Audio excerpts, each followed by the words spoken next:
The Scream Kings are in no way responsible for any encounters with the paranormal, extraterrestrial abductions, eldritch insanity, hauntings, curses, hexes, demonic possessions, cryptozoological sightings, or any loss of sleep that results from listening to this podcast.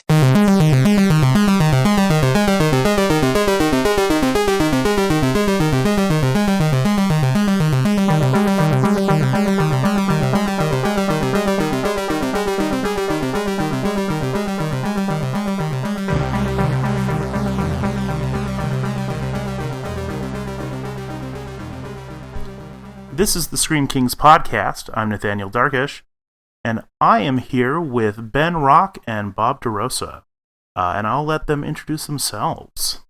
Hello, I'm Ben Rock. This is the sound of my voice. How you doing? And I'm Bob DeRosa. That's it. There was a pause, like I was going to do more stuff. Are we done? Nothing. All right, that was a great podcast, guys. Yep. Thanks. That's a wrap. Longtime listeners of Scream Kings probably know that we are big fans of a previous project that Ben and Bob worked on, specifically Video Palace, the podcast that they did for Shudder. They are back with a new project, and we, of course, had to have them on to talk about it. So, yeah, let's just kind of hear a little bit more about your guys' careers and kind of how you came to be working together, and then we'll jump into a little bit more about kind of what's happened with Video Palace in the meantime, and kind of go from there. All right. Bob, you usually start. Do you want to start? Oh, yeah. I'm trying to remember how I start. Okay, so yeah. Ben and I are both, when we met as aspiring filmmakers in Orlando, Florida, and there's like one amazing independent theater in town called the Enzion, and that's where the Florida Film Festival is, which is a big deal. And Ben and I both had short films that we directed and written that were showing at one of their showcases. And we met in the parking lot, kind of had a fan moment where we both just mentioned how much we enjoyed each other's work. And that started our friendship. And years later, let's see, I was looking for a job and Ben recommended me. And I got hired by the Florida Filmmaker to be a film festival programmer. Florida Film Festival. What did I say? Filmmaker. Yeah, Florida Film Festival. And so I got a job there thanks to Ben's recommendation. And about a month later, Ben went to Sundance to help promote a film he helped originate called The Blair Witch Project. Little movie. No one's really heard of it. Yeah. You want to take over, Ben? Yeah. So around the time Blair Witch played at Sundance, in fact, the week Blair Witch played at Sundance, I had moved to LA. And on the strength of I wouldn't say on the strength of the movie, on the strength of the doors that movie opened for me prematurely in my fledgling career, I was able to get in and start directing, which is what I'd always wanted to do. And also started kind of breaking into the LA theater scene. When Bob moved out here, a couple of years later, we were actually doing a night of one-act plays that he had written. So he flew out to LA and put his stuff in his new place, and then came to see a play with all 4 one-act plays that he'd written, fully produced. And he and I kind of kept the theater dream going while our careers did what careers do. You're up, you're down, you're up, you're down. And that whole time we were also doing tons of theater work. There's a specifically at Sacred Fools, which is a theater here in LA. And we did a lot of goofball late night, super gross out comedy stuff in a show that they had called Crime Scene and then Serial Killers, which was a lot of fun, but you're entertaining, at most 100 drunk people at 11 o'clock on a Saturday. And some years later, I said, hey, what if we took this much effort and put it into making a web series? And that was how 20 Seconds to Live was born. Yeah, and 20 Seconds to Live it's a horror comedy anthology. Ben pitched me the idea. It's hilarious. It's super fun. We wrote I wrote a bunch of episodes. Ben and I co-wrote some, and he directed all of them. And we created the show with our friend, producer Kat Pasiak, and an amazing cast and crew. And we did 2 seasons of that. We played film festivals all around the world, won a bunch of awards. Fun. It was an incredible experience. It kind of, honestly, Ben and I both had careers in film and TV, but it's just there's so many low points, so many points where you're just fighting to get a yes and you can't get one. So to actually make our own thing for us that went out and people loved and got us awards and got us to meet other filmmakers. It was a really important time, I think, for both of us. It reminded us that we like making stuff and like making stuff with our friends. Yeah, it's the most frustrating thing about this business is waiting and getting somebody to select you. And when you can greenlight yourself, it's always better. But also, like, those are the times, like, you know, we didn't make any money doing 20 Seconds to Live or anything. You couldn't support yourself doing it. It was, it was a lot of energy and money and time put into it. And we loved, every second of doing it. It was actually, I don't think that we had finished the second season of 20 Seconds to Live. We'd shot it, but we hadn't finished it when we were approached about doing Video Palace by Mike Manello and Nick Bracchia. And Mike is one of the Blair Witch guys. And Mike and I had been talking for years about, like, hey, what if we made a podcast that was like a horror fiction podcast, but used sort of the audio language of podcasting, like Serial or something like that. And as happenstance would have it, Mike and Nick had created this thing and Shudder wanted to do it. And Mike came to me and said, hey, would you like to write and direct it? And I said, I'd love to write and direct it, but could I bring my friend Bob on to write it with me? Bob, not only do Bob and I just have a great shorthand and we love working together, but Bob also has a lot of network television experience. So, I wanted to work with someone who understood episodic better than I did, for sure. And so we did that, and that was like the fastest turnaround project ever. We started doing it in June, and we turned in like 3 hours of final mixed audio in like at the very, very beginning of September of the same year. Catchers, our new project, was not that fast of a turnaround. Oh yeah, no, you've been hinting about Catchers for a while on Twitter, and yeah, well, and I only started hinting at it. When I could sort of see the head, when it was like, oh, okay, like we're gonna finish this and it's gonna come out, and in the relative short term. But it's been, we pitched the idea that is Catchers in what 2019, Bob? Was it 2019? Yeah, February of 2019. Yeah, and we were writing it when the pandemic started. Hey, Bob and Ben, this is Max, the other co-host of the Scream Kings. Thanks for Max. being on the show. Sorry I was late. Halloween Thank parties. you for having us. I just have to jump in here and say, in regards to Catchers, I love Video Palace so much, and I have just been dying for more content. And so once Ben, you had alluded to something last time we had you on the show, that you were working on something, which caused me to go into some zealous, iTunes checking, every other month, looking, is it up? Is it up? Is it up? You could just ask. I'm not quiet about it. So finally getting some of that fever on Twitter and whatnot for Catchers, it was just like, finally, so good. Oh, cool. Thank you. Thank you.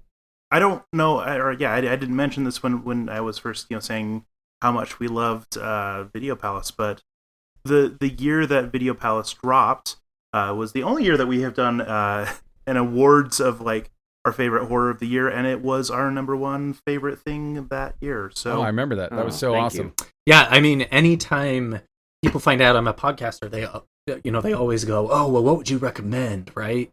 Always asking for the new show to listen to, and without doubt, Video Palace is. If you like something scary and easy to listen to, check out Video Palace, because it's just, to me, it's kind of the zenith of this subculture where Blair Witch meets podcasting, right? You said it fantastic. It's kind of this awesome intersection. And I need more. Yeah. Where's Video Palace season 2, guys? Oh my God! But I mean, like, believe me, we want to do Video Palace season 2. Shudder owns it, and one day they may decide to do it. I know that, not to get too into the nut meat of inner AMC kind of politics, but as I understand it, what happened because they wanted to do a season 2, was that around that time AMC basically went to all their smaller networks and cut off their ability to do originals. And Shudder was doing Creepshow, but for whatever reason, Video Palace season 2 didn't make the cut. And also, like, around that time, 2 of the 3 of our executives from Video Palace left Shudder. And so, you know, I know they're still aware of the property. Mike Manello and Nick Bracchi are still pushing it. You know, there are still some things that may come out, but, like, you know, we had I think it's fair to say 2 kind of completely different ideas for season 2 that I thought would have rocked the house, and I was really excited about them both. And you know, so maybe one day we can do it. I don't know. It makes me sad because I love that project. I loved working with every person who worked on that. Was just a pleasure. It was, you know, we had to work fast, which, you know, it sucks when you have to work too fast, but you know, like the people that we brought in, most of them hadn't done anything like that. Bob and I hadn't done anything like that. And it was, you know, one of those projects where you just learn so much every day that you're working on it, and have a blast. And I just love the cast that we had. Everything about that experience is really very, very positive to me. It's also like, I don't know how you feel about this, Bob, but like one of the things that I've gotten to make in my life, that the end product came out pretty much exactly the way I wanted it. Like it didn't feel compromised or like, oh, if only we'd had blah, blah, blah. Like I really wouldn't change anything about it if I could. Yeah, no, I totally agree. And it's really rare in this business to make something, because it's always, everything's made by committee. There's whoever's paying the bills, there's executives, there's producers, there's talent. Everybody brings their own ideas to the table, and you've got to kind of synthesize that on the writing stage. And then, you know, you're synthesizing it on the directing and the post-production stage. And then by the time the thing is done, you look at it and you go, kind of looks like what I wanted it to be. Yeah. And this is just one of those weird magical moments when it's exactly the show we all wanted to make. And we didn't know how to make a podcast. Like, we didn't know how to make a fictional podcast when we started. So we were teaching ourselves as we were going along, and probably some of our naivete paid off in just stuff that we just didn't even know if it was going to work. And then it did work, and it was even scarier than we thought it would be. Yeah. I mean, honestly, I think that's part of the magic of Video Palace. I remember vividly driving down rural Ohio in the middle of, BFE. Oh, where in Ohio? Where? I was outside of Columbus. My wife is from Dayton, so I've spent tons of time in Ohio. That's where I was headed, actually. Okay. Yeah, it was for a work trip, and I was listening to Video Palace. Nathaniel had recommended it, and there are these stretches of road in Ohio that just seemingly go on forever, right? It kind of feels like you're in a Stephen King novel sometimes.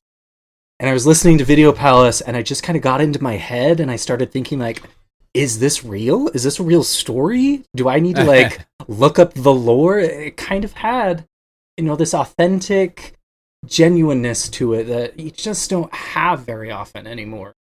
A previous horror podcast that I really enjoy was The Black Tapes. Mm-hmm. And that was really good until it wasn't, right? and it was refreshing to have that kind of suspense and mystery and horror in Video Palace. And then you guys just let it breathe. It wasn't doing anything that it didn't need to do. I could rave about Video Palace all night long. So thank you. Thank you. Maybe in a sense it's better that we don't have a second season, because it just gives us a chance to fuck it all up. Yeah, there we go. But anyway, I apologize for sidetracking the introductions. I just am obsessed with Video Palace. I think I'm on my 6th listen now. Oh my God. Yeah, we have a problem. It's unhealthy at this point, but whatever. I would love to tell you where we would like to take the story. Actually, can I tell you one thing that we talked about? Yes. Duh. So Randy, this is the thing that I was the most excited about, and I don't know if it would ever happen, but the Randy Wayne character, part of his backstory is that he was in like a black metal band in the late 70s, early 80s, I think. And we wanted to create like an EP of his music from him. Like, hell yeah. that had like weird weird symbolism and stuff that related to the Stack and all the other mythology in it.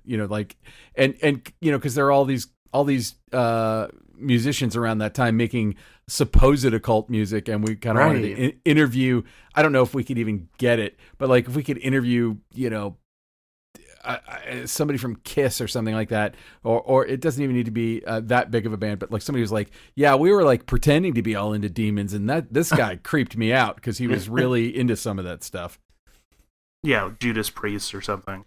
Yeah, I mean, I'm sure we could probably get somebody. But anyway, that was like the idea that I was most excited about. Like, oh man, wouldn't it be cool to make like a metal EP from like the late 70s, early 80s, like make it sound as authentic as possible and fill it with occult clues. Well, and then you're playing on the whole like videotape thing, right? It's not a videotape, Yeah. It could be a cassette tape. Yeah, Mike Manello and Nick Bracchia kind of dubbed it a thing they call media horror, which is, distinct from body horror or whatever, but things like The Ring or Videodrome kind of fall into this category where it's about someone's obsession with a kind of media. So it could be anything. It could be videotapes, it could be audio tapes. And I mean, and that kind of played into the book that Mike and Nick put together, In Search of the Eyeless Man, because all the stories are stories in one way or another of media horror. Speaking of that was at least another nice taste of some Video Palace. Getting the book was unexpected treat, but I immediately pre-ordered it. Oh, nice. And yeah, I've really enjoyed my read through of it, and how eclectic the voices are, and kind of how a lot of writers got to play in that Video Palace space. What was it like, kind of being asked to write stories for the thing that you'd already created?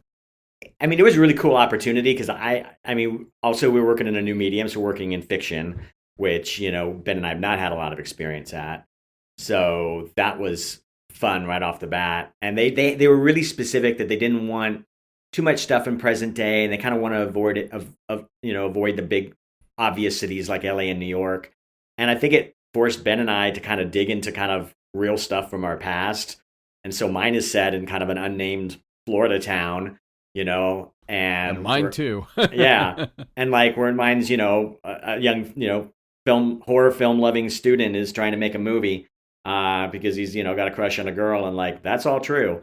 And a lot of some of the creepy stuff from in that is stuff that I kind of pulled from reality, and it was fun to, and the coolest thing about it, because they also, like, my story delves a little bit closer to actually Video Palace lore than some of the other stories, because Mike and Nick kind of saw the story leaning that way, and they kind of gave me the thumbs up. So mine is, if you it's not exactly the origin of the white tapes, but there's definitely some origin material. There's definitely some lore there that you could kind of interpret from that.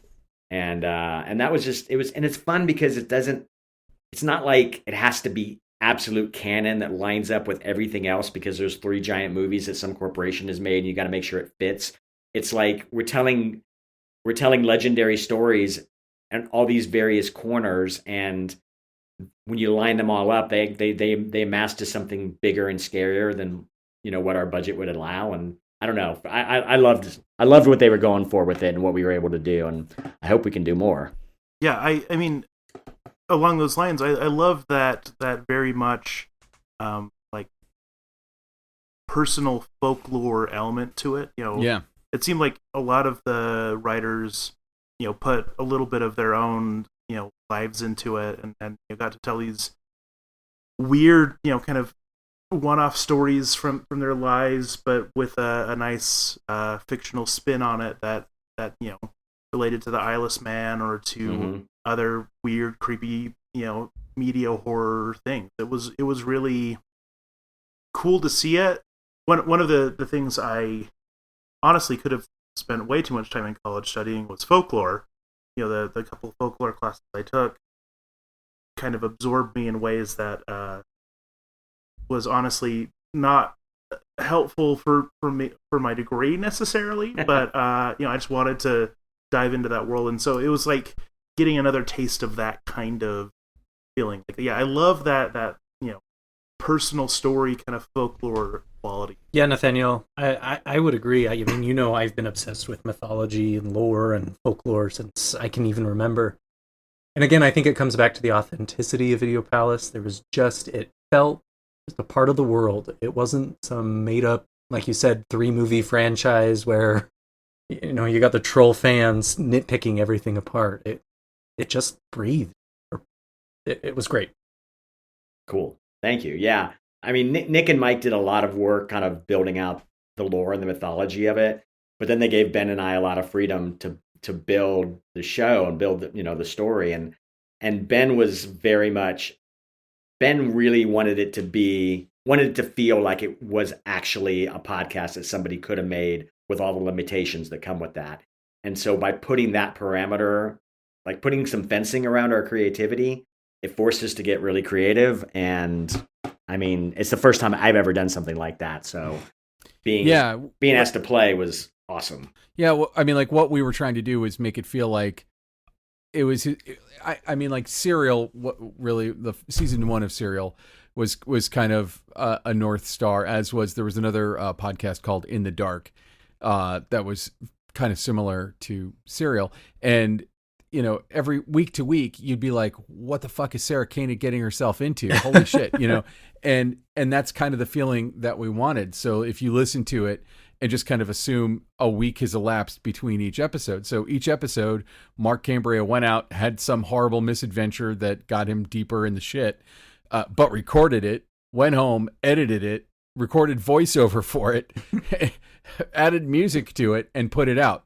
But he really did all those things, and how long would that take? Could it be done in a week? It definitely can. And that's even why we set him up as someone who had been an editor. Well, and it's cool too to see, you had the Serial and then Video Palace comes out. And at the time I remember like, oh, this is cool. This is fun. This is like a new, like I mentioned, a subgenre. And now you see things kind of taking that inspiration. There's so much of it now. We have American Vandal, which is, again, kind of this mockumentary on the Serial show. I just watched a film the other night called Deathstream, which again is... Yeah. I haven't seen it, but I know about it, yeah. It's a ride. And again, it's kind of the streamer, kind of this intersection of social media meets horror storytelling. And I think you guys really were on the cusp of this big kind of break in some extent. Cool. And in a way it felt like, kind of old home week because I was working with Mike Manello, who I went to film school with, and did Blair Witch with. So we were kind of playing in a similar playground that we had done in, the late 90s. And in this case, because neither one of us wrote or directed Blair Witch, but we learned a lot and kind of saw how the mechanics worked. And it was like, we can take all those lessons and kind of spin them into a new story. And it's sort of why I'm bummed out that we haven't got to do a second season. There's a million reasons I'm bummed out we haven't gotten to do a second season, but like, I really feel like we just touched on the tip of the iceberg of the mythology in the first season. And there are so many cool ways to open it up. And we had a lot of ideas about how to do that, but maybe one day. And if not, maybe we'll recycle some of those ideas into a new idea. Who knows? Yeah, maybe the new idea will be called Pidiovalence. Whoa! Segueing though a little bit here, and it'll be called Haunted Red Box. Oh, there we go. Not Blockbuster. Tell us a little bit though about kind of the process for Catcher, and as detailed as you can be, like kind of where the differences are, and maybe where some of the inspiration came. I was able to listen to the first 20 minutes or so, and it definitely feels very different from what we heard in Video Palace. Oh, it's totally different. Well, when we were first contacted by Audible to possibly create a new thing for them, one of the things they said is they don't want to do a first person, investigative documentary kind of a thing, like exactly the thing that brought us in the door. They didn't want to do another thing like that. So, Bob and I both come from film and TV. And they wanted us to pitch them some ideas. And everybody who does this has like a file of ideas that they, have of ideas that you're like, maybe this will work here, maybe this will work there. And I'd had an incident several years ago where I was biking and I came across a dog that was hanging out by a parking lot by a sidewalk, and it was a stray dog. It looked like a friendly enough dog. I approached it. I didn't touch it. I didn't get too close, but it didn't growl. It didn't snap. I kind of kept my distance, and I didn't know what to do, but I called animal control, and I sat there with this dog. The dog was laying on the sidewalk, and I sat there with this dog for like an hour. People are coming and going out of the parking lot, opening car doors, leaving. dog isn't moving. Animal control guy shows up in a van, just a normal van that's got animal control stuff in it, opens the door. The dog just takes off running into the woods. And I said, like, are you going to chase it? And he was like, be my guest. And I kind of just thought about that guy. And like, what if that guy was up against something truly horrible, truly supernatural? And then the idea kind of morphed to be like, what if it was two people? Look at this organ on its head. Huh. I think these are nostrils. Maybe it relies on smell more than other senses. And its teeth are like needles. Yeah, maybe when it bites its prey, it injects them with some sort of paralytic. Like what happened to Ted and the goats. Did either of you see that? See what? I think it just took a breath. No. That's just... I went home that day and I actually pounded out a little monologue from this character when I was just kind of kicking the idea around. And a version of that monologue made it into the final show when he's talking about how you're going to get bit and you're going to have to get all these shots directly into your gut and all that stuff. Like him just complaining about his life and how, cops get greeted. Hey, hello, officer, not us. We're just the lowly dog catcher. And the idea of having somebody who it's almost a cliche when you say so-and-so couldn't be elected dog catcher in this town. It's like we hold them in low regard and don't give them that many resources. And so like, what if they were the heroes you needed today? And I threw that idea out to Bob and he liked it, and we pitched it to them and they dug it. And so, we were kind of off to the races. And it's interesting because we pitched, they bought basically a sentence, and then they paid us a small amount of money to kind of develop a pitch document and write a sample chapter. And so that forced Ben and I to kind of dig in and figure out like, what's the idea? Yeah. And what's the story? And we came up, like, Ben was really inspired by kind of the mentor-mentee relationships in like Repo Man. And I'm a huge fan of Tremors. We both are.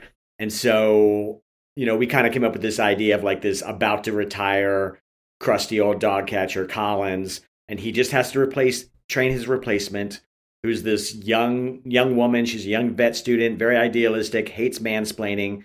So obviously these two do not get along. They just have one more call. They can get through that, and then he can retire and she can take over.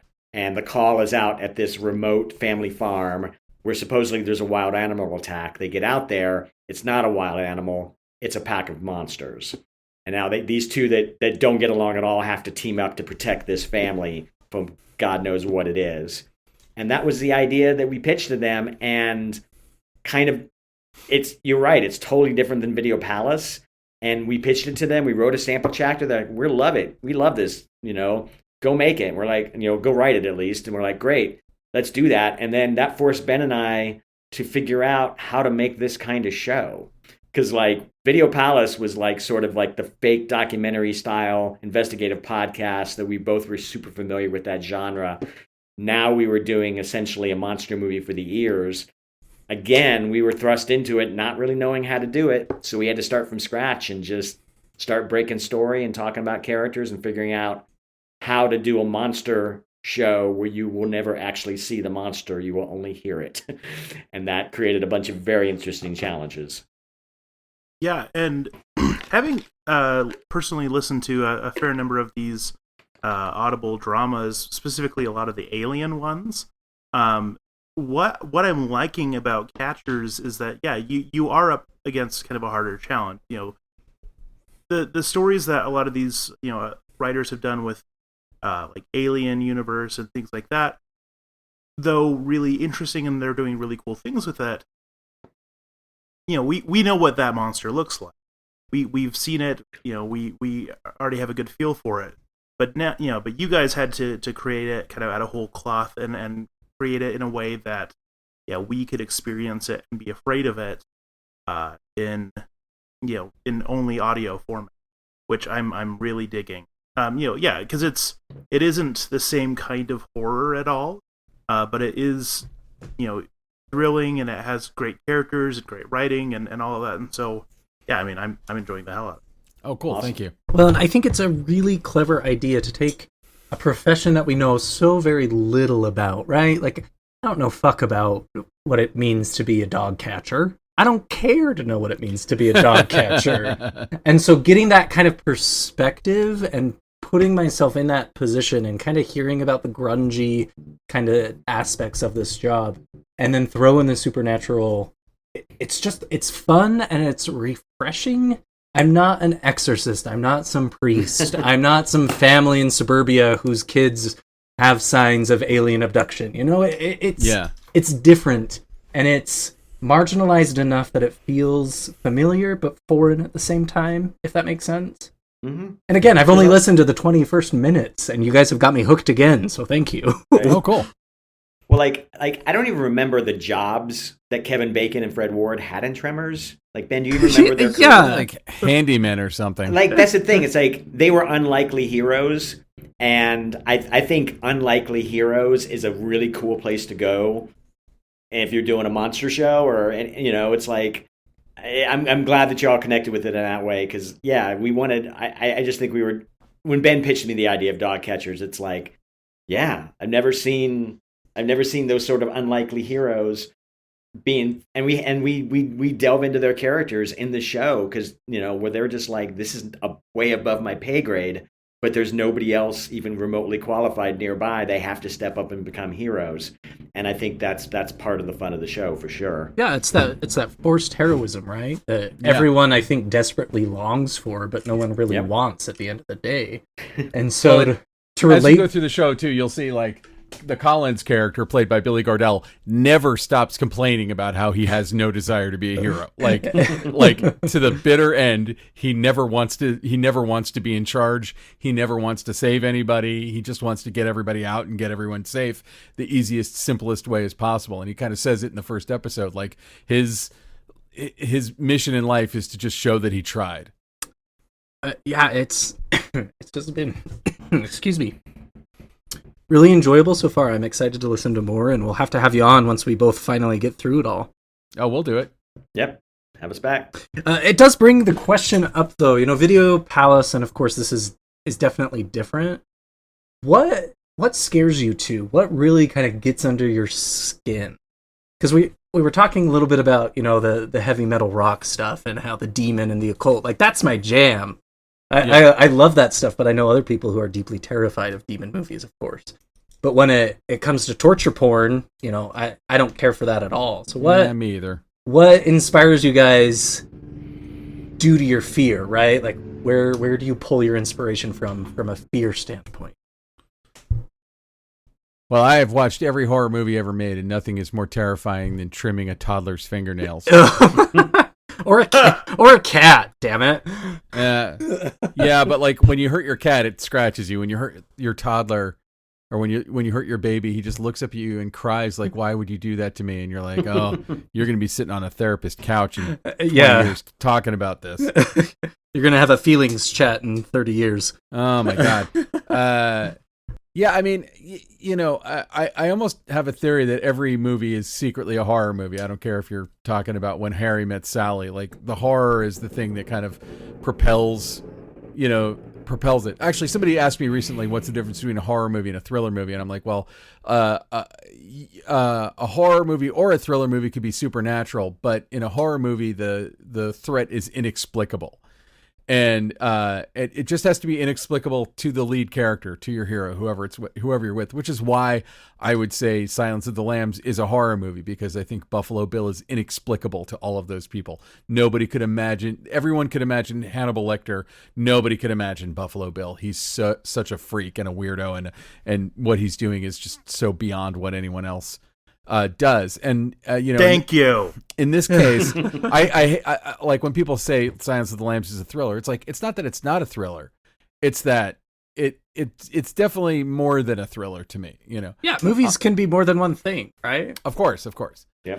You know, like movies that scare me, it's like, God, it's so rare that I'm like scared by a movie, but like when I feel real empathy for somebody, like Let the Right One In is, you know, probably one of my favorite movies of the last 20 years. Or Bob and I actually went to a cemetery screening of John Carpenter's The Thing a couple weeks ago. Oh, hell yeah. Yeah. And like that movie, I mean, that movie still works so well as just a piece of amazing suspense fiction.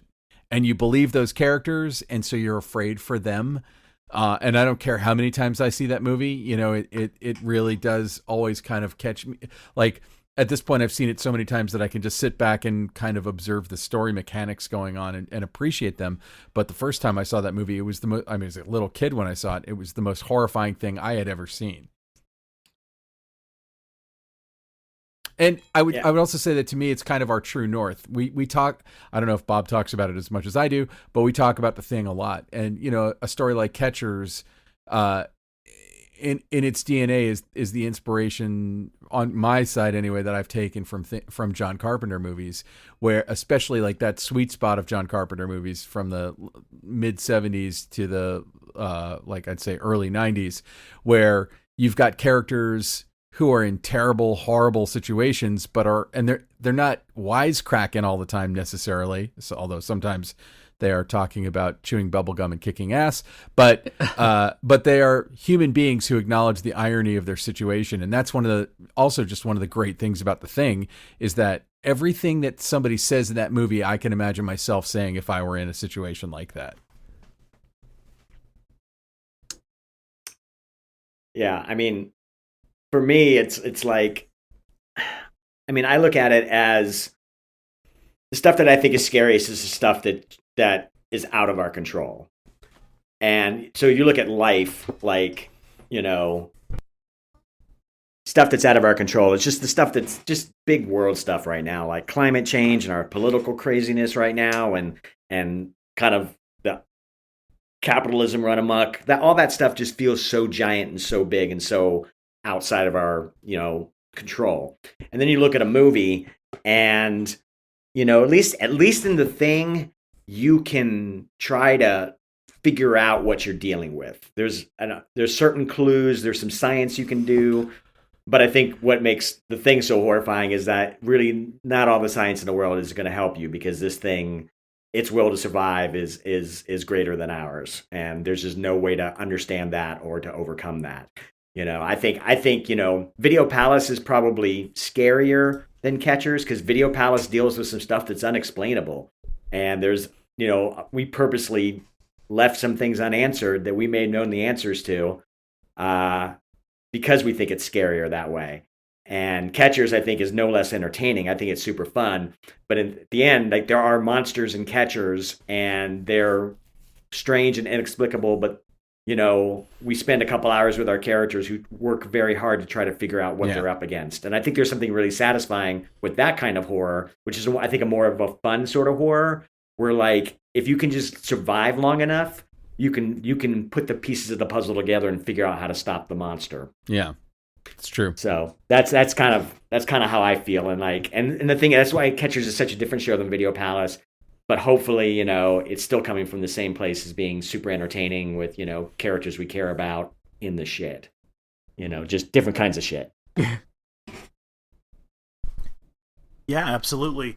One of the things I'll have to say, you know, about Catchers so far in my listen is that I really like how you, even though, you know, it's not coming from that, you know, kind of investigative podcast format, you know, you're still kind of playing with a lot of like real world, you know, kind of things that would be recorded, right? You know, the 911 tape, the,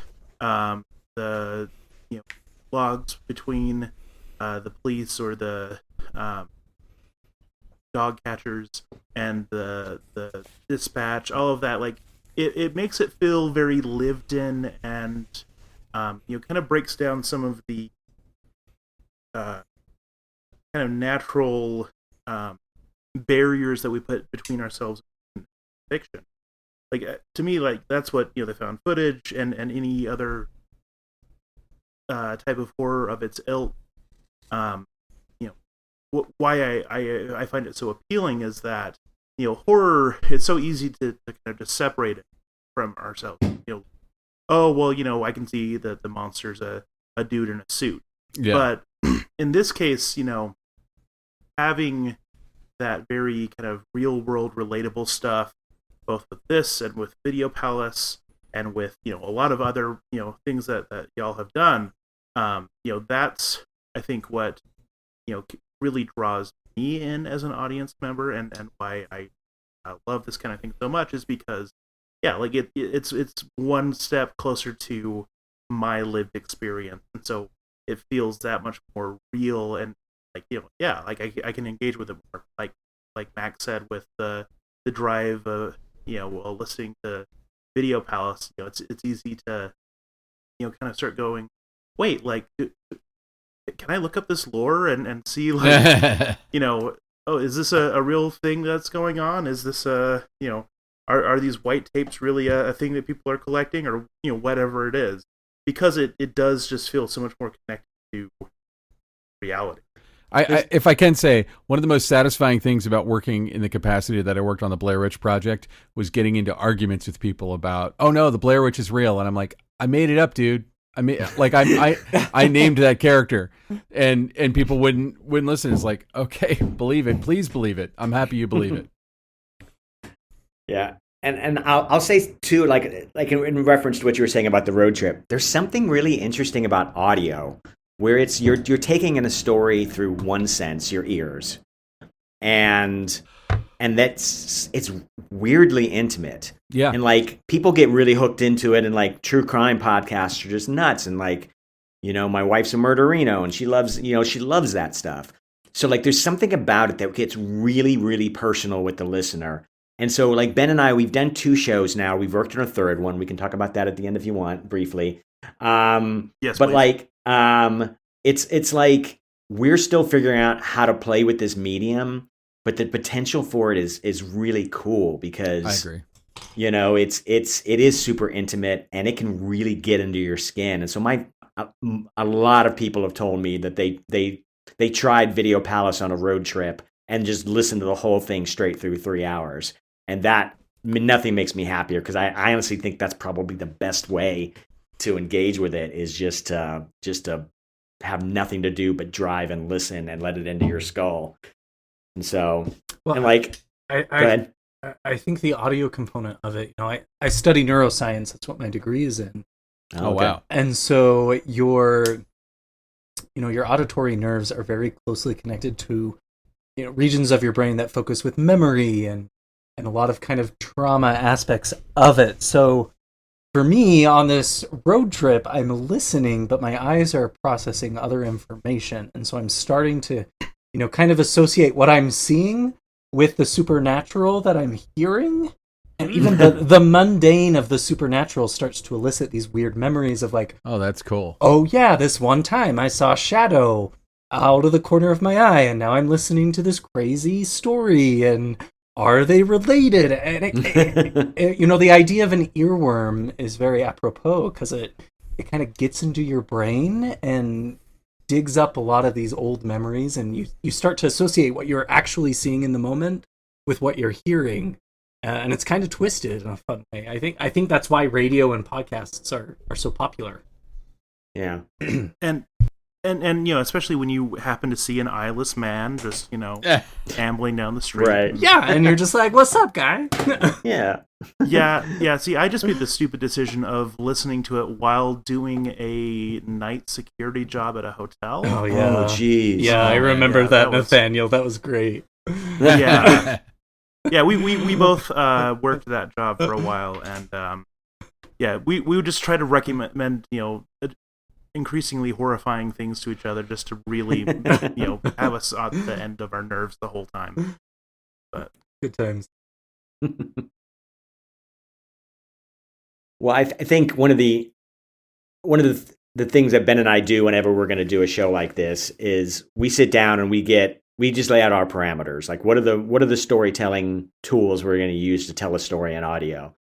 And we've both listened to some big budget shows that we weren't exactly successful. And I think it's because people kind of break their own rules right off the bat. And I think there's something about when you stick to your rules and you tell your audience, I'm going to tell you a story and here's the tools I'm going to use and I'm not going to cheat. And so like in Video Palace, there was various audio tools he used, but we made sure that he would just never be recording something that he wouldn't realistically want to record. So that forced our hand in a lot of ways, but helped us be creative. And I think Catchers, we had to do the same thing. So you mentioned the 911 calls and all those sorts of, found footagey type artifacts in a story that's not found footage, mixed with first person storytelling of our lead character Blair, who survived this terrible night and is telling her story to an investigative agent. That's kind of our wraparound device. And then whenever we flash back to, the catcher's story, to what happened that night, it's only from her point of view, so it's very literary that way. So like, I don't know if anybody cares, but I think it helps when, like, the way that Ben and I, we try to create those parameters and try to stick to them. And hopefully it helps the audience trust us and kind of go along for the ride, metaphorically and I guess realistically, if you're listening to this in a car. I also feel like mixing up the sources, so having the police radio or the 911 call, like, it just makes you lean in, because if you're literally just in the world of audio, if you're just in one world of audio fiction, I feel like sometimes it's hard to keep your attention focused on it all that long. So, the scenes are about the length of a movie scene for the most part. I mean, there's some that go on, there, like in episodes, 3 and 4 especially, there's some pretty long sequences where there's like a siege, with the monsters. But by changing that source, the audio source up, it just kind of reminds the listener that they have to keep paying attention without being annoying, without making them have to do it themselves, if that makes sense. Like it just, like, it's like in a movie, like when you even just editing, when you cut to a new scene, you cut to a wide shot or you cut to a super close up, it makes the audience member go like, what does this have to do with it? And changing up those sources helps a lot. In Video Palace, it was like a very organic part of the process, because that's how those shows are put together. That's how something like Serial or In the Dark is done. With this, we put in that stuff where it made sense to put it in. And then also having the wraparound story, which originally was going to sound more like it was recorded on, like on a tape recorder. And when we did it, it just became confusing and made people ask too many questions. So we cut it and let that just be part of the clean sound world anyway. But I think it's important when you're doing that stuff to be thinking about that audience experience of like, what's gonna keep me engaged, and how are we gonna dribble out new evidence and new stuff. And if you can kind of find cool, funky ways to do that, I just think it keeps people more engaged. Like in Video Palace, the Thurman Mueller answering machine message from whatever 20 years ago. It's like we could have given that information some other way, but that was like an interesting way to hear it. Yeah. So, and go ahead, Nathaniel. And along those lines, something that I appreciate, that y'all did, from a direction standpoint. I know you mentioned this in our previous episode with you, Ben. That you were having the actors, lay down when the characters are laying down and things like that. Like that adds a lot of like a lot more authenticity to these moments of audio and their performances and stuff. Even though it's just like little things like that, I think also adds a lot of weight, So it's not just, someone just standing in a booth breathing heavily if they're pretending like they're running. Like, if they're actually moving around a little bit more, things like that, it really comes across so much better. And I definitely appreciate that to listen. Yeah, I mean, it's something we tried to do in Catchers. Now, Catchers was recorded entirely during the pandemic. And so we weren't able to have multiple people in the same room. And in fact, like, I've never been in the same room with most of our cast, which is super weird. Like, it was all directed over Zoom. But even in the studios that we did it in, we always tried to have sort of a standing mode and a sitting mode for the actors, so they could at least walk in place, run in place, they could stand, they could sit. In the case of one of the actors, I did have him lay down, and the studio wasn't happy about it. It was a pain in their ass. But we had an actor actually lay down because he gets attacked by one of the creatures and is laying down for the rest of his story. Does everybody hear a barking dog? Oh, yeah. Sorry. That's what happens when somebody turns around in my driveway. It's Armageddon over Oh, here. it's your dog, Bob. It is. I have a dog now. I have my barkless dog literally at my feet. Like Yeah. I've heard him bark under 20 times. Sophie. I did want to ask, and maybe you guys have kind of touched on this a little bit with the discussion about boundaries, but I think Nathaniel and I like to think ourselves storytellers as well. He's definitely more the author. I love D&D and do my own thing there. But what advice would you give to people kind of coming into this genre as authors, as writers, as storytellers, to help them be successful? I know you guys kind of talked about, kind of waiting for that moment that came, and then talked about boundaries as well. But what would you tell our listeners if they are looking for advice on how to storytell? I mean, I'm sure Bob has a lot of thoughts about this, and he's a much more accomplished writer than I am. But I feel like you have to kind of be ready, fire, aim about it, whatever it is. Just start doing it. And filmmaking has become like exponentially less expensive to do and to do well over the last 10, 15 years. But I keep talking to people about audio. Now that Bob and I have done Video Palace and Catchers, and we have, like as Bob said, we have one other thing that we can actually talk about, which we didn't make it, but we co-wrote it.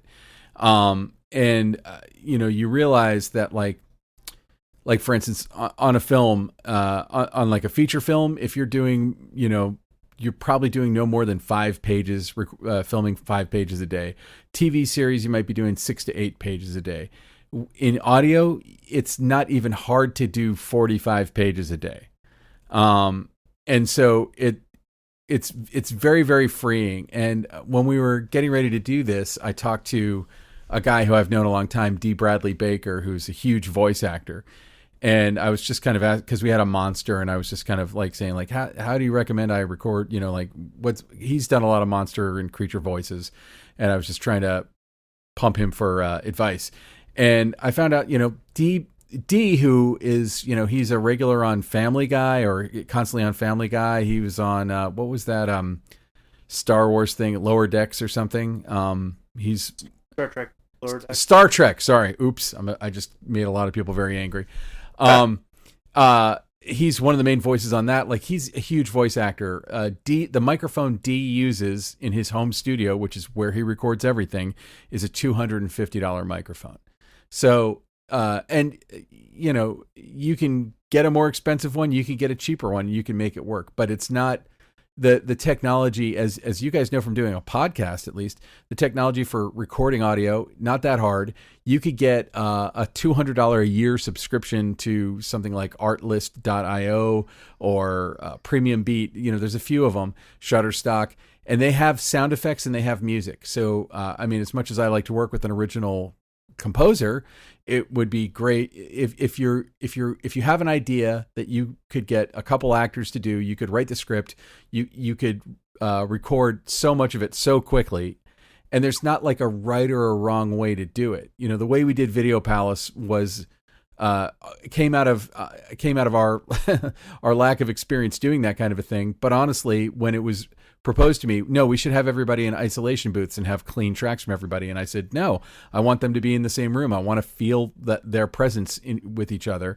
And that's how we did it. And it worked for the show. On Catchers, the thing I had to dig my heels in about was because of COVID, we couldn't do it that way, but we could have simultaneous recordings via Zoom. So, it's like if I have to record Billy Gardell and Horizon Guardiola, I have to have a studio for each one of them, or I can have 2 studios at the same time, both plugged into Zoom, and they can perform off of each other.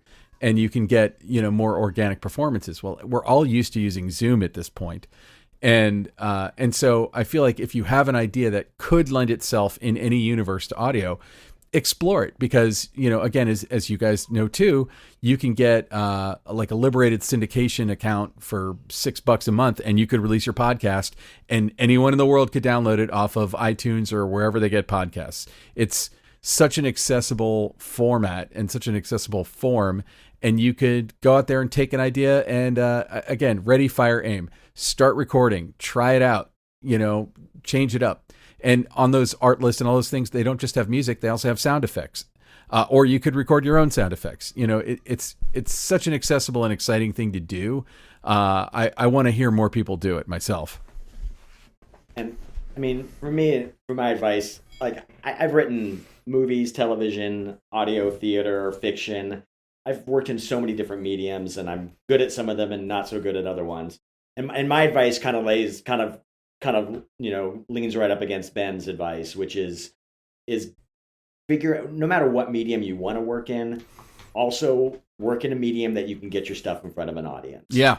Whether that means you do a short film that's playing at a festival, or a web series that plays at a web festival, or a podcast or a play. Theater is so good for that. Do stuff that gets in front of an audience, because that's how you build your taste. That's how you start to realize if you write something that you think is scary and you make it and you put it in front of an audience and they're not scared, that's how you learn. Or you write a comedy, or you write something that you sure is a laugh and your audience doesn't laugh. That's how you learn to be a better writer, is by putting stuff in front of an audience and seeing what works and what doesn't. Because so many people just write stuff on the page, and then that kind of puts you in a cave, and you just don't know if your stuff's good or not. You know if it works on the page, but you don't know if it works in the execution. Yeah. And I think when you're working in a cave, you fall in love with your words, and you don't want to change anything. Whereas when you make stuff, it forces you to collaborate. It forces you to find people who are like-minded, who want to make cool stuff, and you make stuff together. And then it forces you to get out there and to make mistakes and to learn. And so, Ben and I we've had solo careers for 20 years, but now we've been working together in one way or another for, I don't know, probably 15 years. And we've built an aesthetic, we've built a voice.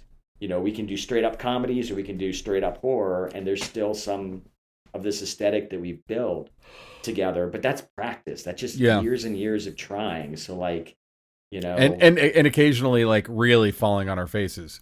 Yeah. There's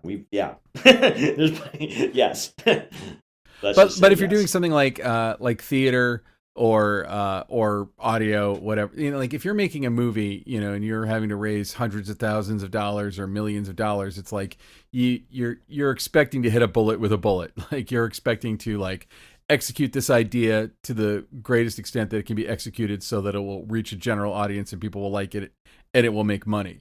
But if you're like the late night theater shit that Bob and I used to do a lot, and I would do again if it were still happening, was fun because it was a high wire act, and failure was an option. You could fall on your face.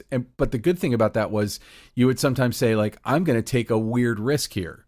I remember there was, it's super gross, so I won't necessarily get into it, but there was a piece that Bob wrote where we had something that was kind of gross happening on stage, and in rehearsal, I decided to take it way up a notch, way up through the roof. And it was a show called Serial Killers, where you get voted back by the audience to come back week to week. And the guy who was doing it was like, I'll do it, but this is gonna get us not voted back. And I was like, I think we're total. People are gonna go crazy when this happens, and we didn't get voted back. And I've never seen an audience turn against our show so quickly, Ben. It was, and I was watching the audience, and their faces went from elation to I hate this more than anything. And I was just looking across their faces until I got to Ben's face, who was at the very top up in the crow's nest, and Ben had the look of childlike glee that I will never forget. And the thing is, who cares? We died a flaming death in that show. Who cares? But Ben took it all the way, and we died, and then Ben and I came back with a different show and had a ton of fun. So, fail where the stakes are not very high, so that when the stakes are high, you've got some experience and you've got the taste of failing. Kind of, you're used to it. I've always thought it would be good in film school or art school to create an environment in which you had no choice but to fail, so you could just build a scar over that part of your soul and not be upset about failing and about taking criticism. Those are two things that people are really lousy at, and it's because they suck. And no one wants to take criticism. I want Catchers to go out. I want the audience that hears Catchers to just be elated and overjoyed and say nothing but positive things about it.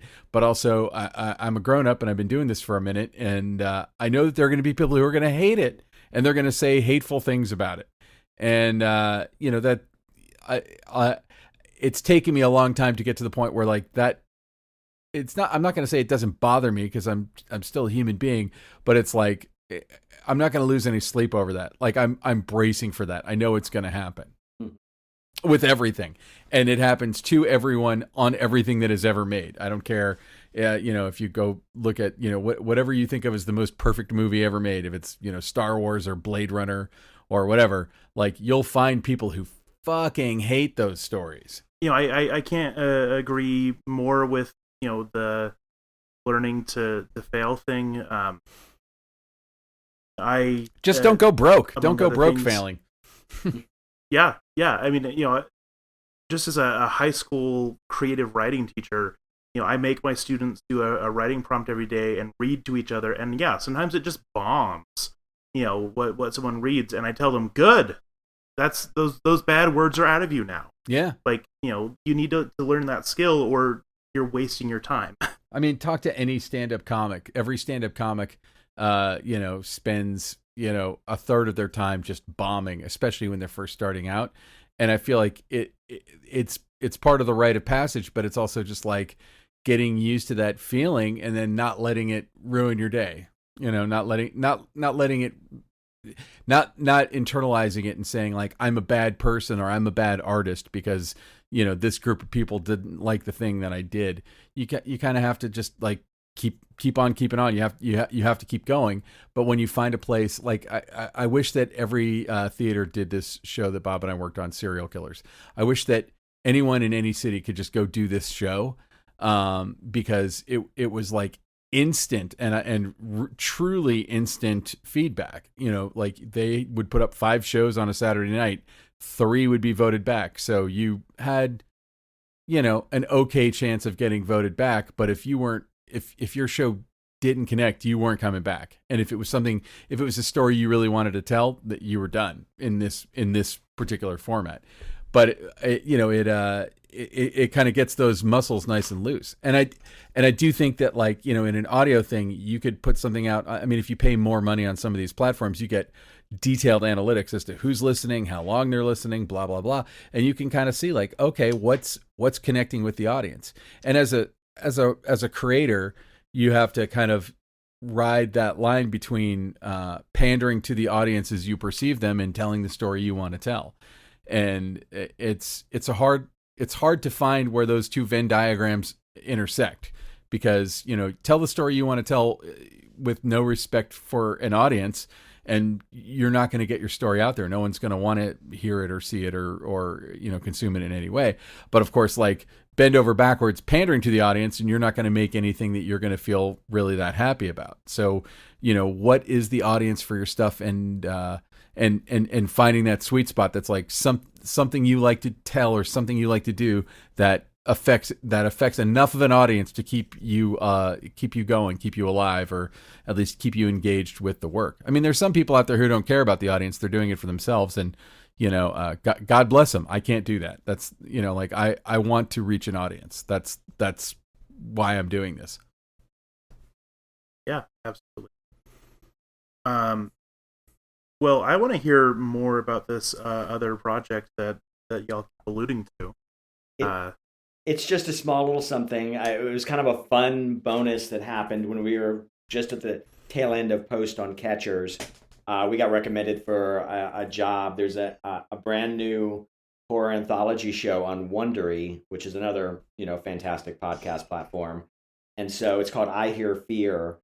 And Ben and I were just brought on to co-write an episode, and they have a great team of writers and producers, and so we didn't actually make the show. We just got to co-write an episode and turned it over, and they went off and hired actors and put it together. But Carey Mulligan, Oscar-nominated actress, is hosting it, and she's actually starring in our episode. And they gave us kind of a neighborhood of a horror type story that they were interested in, kind of involving a horrific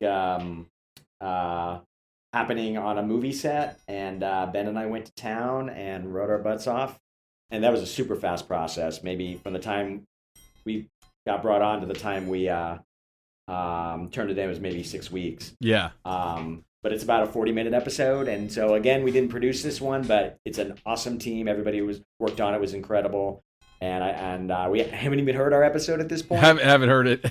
Yeah. So by the time, hopefully, when this podcast is released, our episode will be out. I think it drops on Halloween, so we're super excited to hear it for the first time along with the rest of you. But that's a fun little bonus project we got to work on, and it's cool to work for Wondery. They're a really good company. Yeah, and as Audible was kind of an elongated process, Wondery was like it was run like a TV network. It was like we agreed to do it, and 3 days later we had to have an outline, and every round of it went like that. It was I appreciate that. I like working on deadlines. It helps me a lot, actually. And again, like, this is a totally different. The way that Video Palace and Catchers are different, this is a completely different style of storytelling with different parameters and tools.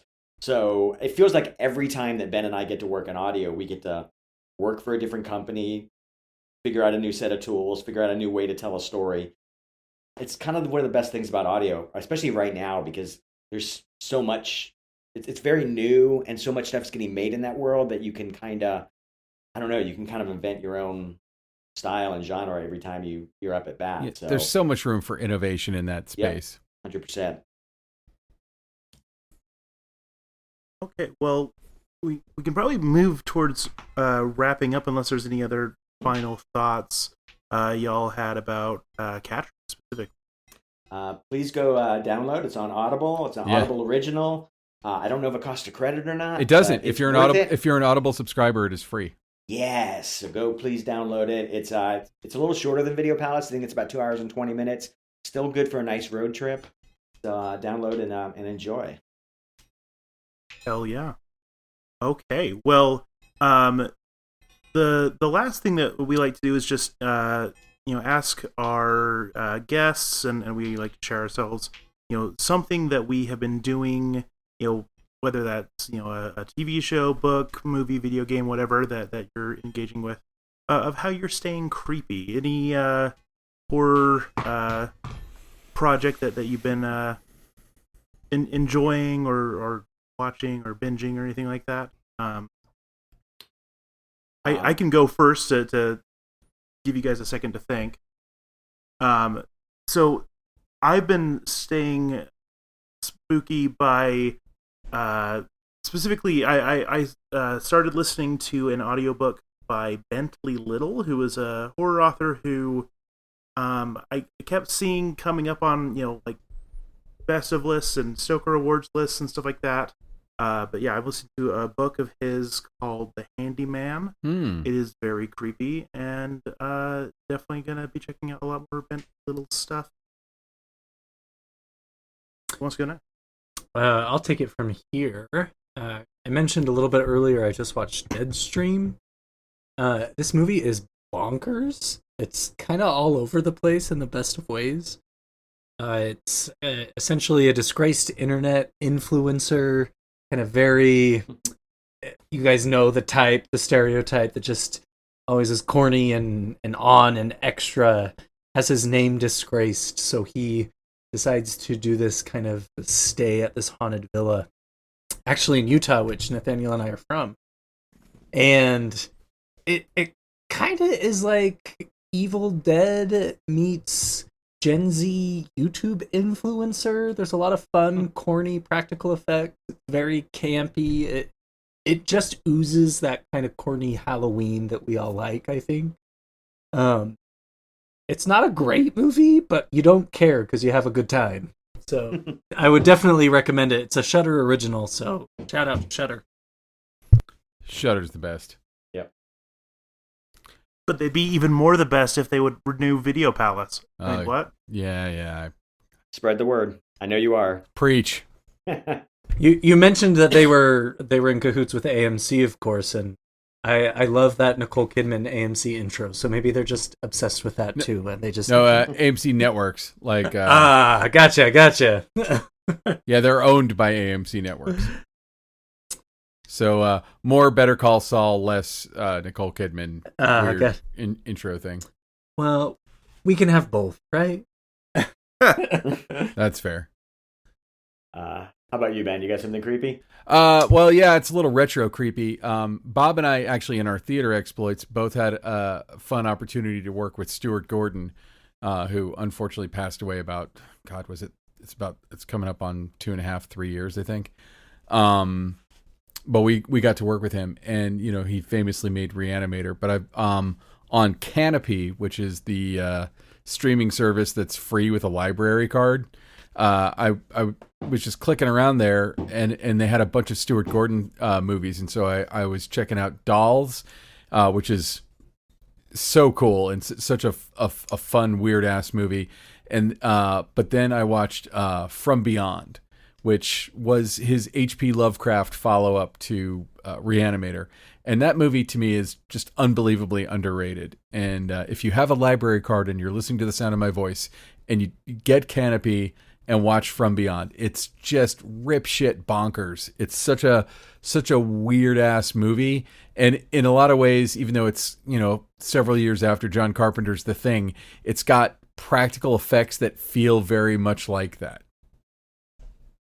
Sold. And Jeffrey Combs and Barbara Crampton in the leads. Double sold. It's so good. And Ken Foray. Oh my God, I could keep going. It's and it looks gorgeous. And I knew Stuart, so I'm truly upset that he passed away. But also, before I knew him, I was a fan of his movies, and I wish we had 50 more Stuart Gordon movies. His movies are so specifically him.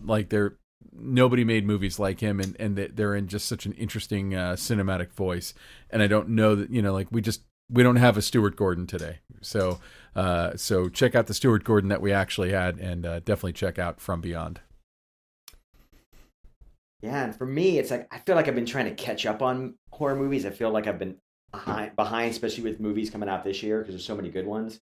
So my wife and I just on a weekday afternoon went out and caught a matinee of Smile. Oh, it's so good.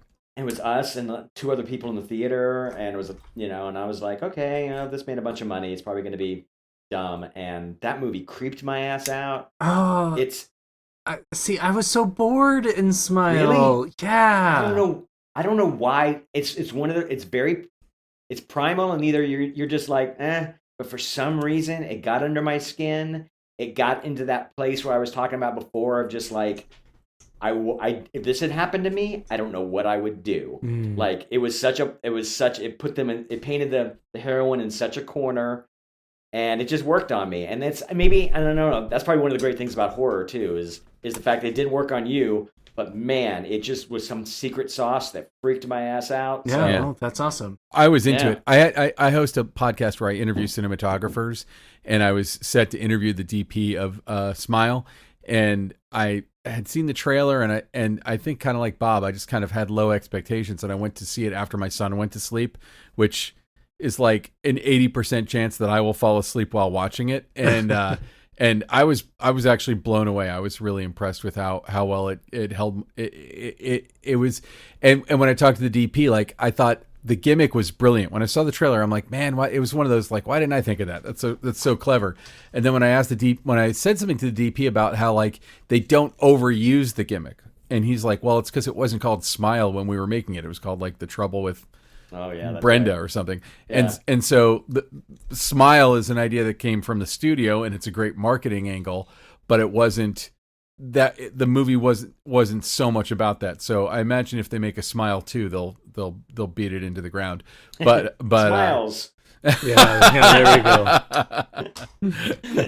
Smiles with instead of an S, there's a dollar sign. Miles of smiles. There we go. Smiles with a Z. Yeah, my boyfriend really loved it too, and I guess for me, I just was like, yeah, I've seen all of the horror in the trailer. The trailer showed me everything that I was supposed to be afraid of, and I wasn't ready for the cat scene. That made me laugh out loud. There were moments that were really, really good, but moments do not a horror movie make for me. So anyway, but I was terrified during Pearl, and I've heard kind of the same thing with Pearl, that some people really resonated with that terror and others were bored. So. Man, I love Ty West. I haven't seen Pearl yet. I love X. I haven't either. X was fantastic. Yeah. X, brilliant movie. And Pearl takes everything that X did well, and it's like 3 times as good. It was that's great. So good. It's a love letter to horror fans. That's great. I mean, everything Ty does is like that, and his career has just been amazing. But I actually feel like he stepped it up so much with X and Pearl. I'm saying Pearl like I've seen it, but like what he's doing with it. I interviewed Elliot Rock at the DP. I think he's shot all of Ty's movies, and like I was a big fan of House of the Devil, and then I'd seen his other stuff, and I'm always interested in what he does, and what he does always has a unique stamp on it. But I feel like X just stepped it up so hard. It really was like, oh, this is the possibility. You can do stuff like this. It was, sometimes I'll see something and I'm like, oh wait, I'm allowed to do something like that. Like you're allowed to use that weird editing pattern, or you're allowed to hold on a shot that long, or whatever. And it's just a brilliant piece of filmmaking. Yeah, Pearl is kind of this weird dichotomy where it's a love letter to that early cinema, like Wizard of Oz, Casablanca kind of film, but then take that and make it horror. And it's beautiful and creepy and deranged. And, best movie of the year so far in terms of horror for me. Strong words. I gotta check it out. Yeah. Yeah, I need to check it out. Okay. Well, we have definitely kept you long enough into your evenings. So where can people find you if they want to, shout praises about Catchers or whatever online? I'll go. I'm at benrock.com. You can find all my social media stuff on there. I'm on all the social media stuff that you would expect to find a Gen X person on, so not TikTok. But you'll find my Twitter, Facebook, Instagram, LinkedIn. Hit me up on LinkedIn, everybody. And I'm at Neptune Salad on Twitter, which is I'm there. While I'm watching stuff render in Premiere. I'm there all the time. I'm adding you on LinkedIn right now because I feel like that would make my profile just so cool. Do it. You can add me on LinkedIn. I check it about once every 3 months. So, but Ben talked me into it, so I'm on there. Twitter's my place that I hang out, despite all the toxic horribleness of it. It's a great site and a lot of great writers and horror fans on there. So that's where you can find me at thembob, THEM as in Mary, BOB. At thembob is my handle on Twitter. Please come say hi. I love talking shop and talking about scary stuff. Okay. Well, I guess there's really nothing else to say other than stay spooky. Stay spooky. Need even more Scream Kings? Here's our obligatory shameless social media plug. Follow us on Twitter or Instagram at ScreamKingsPod. You could also email us at screamkingspodcast@gmail.com. Help us reach a wider audience of horror fans by leaving a review on iTunes or by sharing a link on social media. You can also support the show by going to patreon.com/ScreamKings. Stay spooky.